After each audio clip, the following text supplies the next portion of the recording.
Shalom, sebelum memulai hari ini, mari kita dengarkan Morning Wisdom.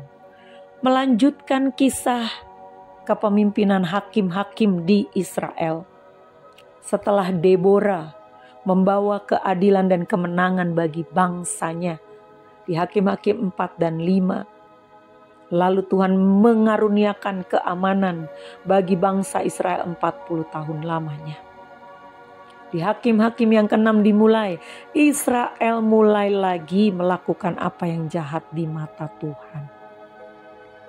Dan akhirnya Tuhan mengizinkan mereka selalu dirampok dan dijarah oleh bangsa Midian dan Amalek. Hasil mereka kerja keras bercocok tanam, semua direbut, bahkan beberapa orang juga tewas terbunuh. Dan di tengah-tengah situasi ini, Gideon, seorang yang merasa lemah tak berdaya, karena dia merasa dia adalah keturunan dari suku yang paling kecil, Manasye. Dia merasa juga terluka dan trauma dengan kejadian-kejadian yang terjadi di antara kaum keluarganya dan suku-suku bangsa Israel. Dia menyaksikan bagaimana mereka dijarah habis-habisan, bagaimana keluarganya, kaum keluarganya, suku-suku bangsanya tewas terbunuh menghadapi orang Midian dan Amalek. Tetapi dia tidak memeriksa diri, kenapa Tuhan mengizinkan itu? Karena bangsa Israel tidak mentaati ketika mereka hidup dalam keamanan, dalam kesejahteraan. Sekali lagi mereka melakukan apa yang jahat di mata Tuhan.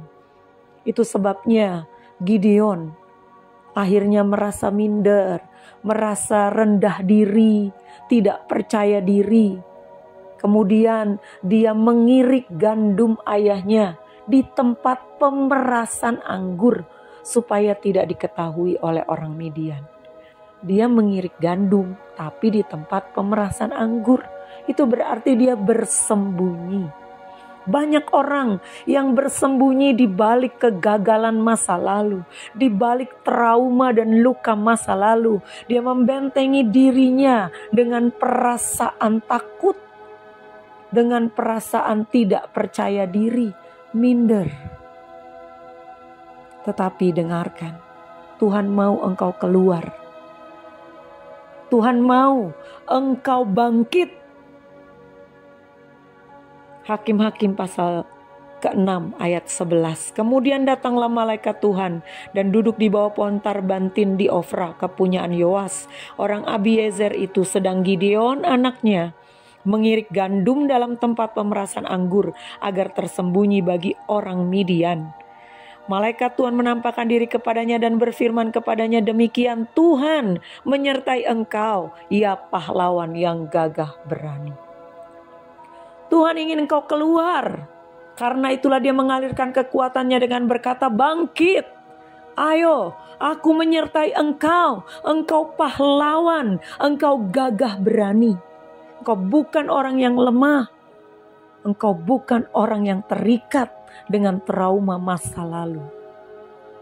Tetapi Gideon menjawab, Tuanku, jika Tuhan menyertai kami, mengapa semuanya ini menimpa kami? Di manakah segala perbuatan-perbuatannya yang ajaib yang diceritakan oleh nenek moyang kami kepada kami? Ketika mereka berkata, bukankah Tuhan telah menuntun kita keluar dari Mesir? Tetapi sekarang Tuhan membuang kami dan menyerahkan kami ke dalam cengkraman orang Midian. Nah, orang yang rendah diri, orang yang tidak percaya diri, orang yang minder, dia biasanya tidak periksa diri. Dia mulai menyalahkan keadaan, bahkan menyalahkan Tuhan seperti Gideon. Trauma masa lalunya, kegagalan bangsanya, dia menyalahkan mana Tuhan. Tuhan menyerahkan kami, padahal itu semua karena kesalahan bangsanya yang melakukan apa yang jahat di mata Tuhan. Jadi kalau engkau merasa minder, tidak percaya diri, terluka, ingat, Bagi Tuhan, engkau adalah pahlawan yang gagah berani.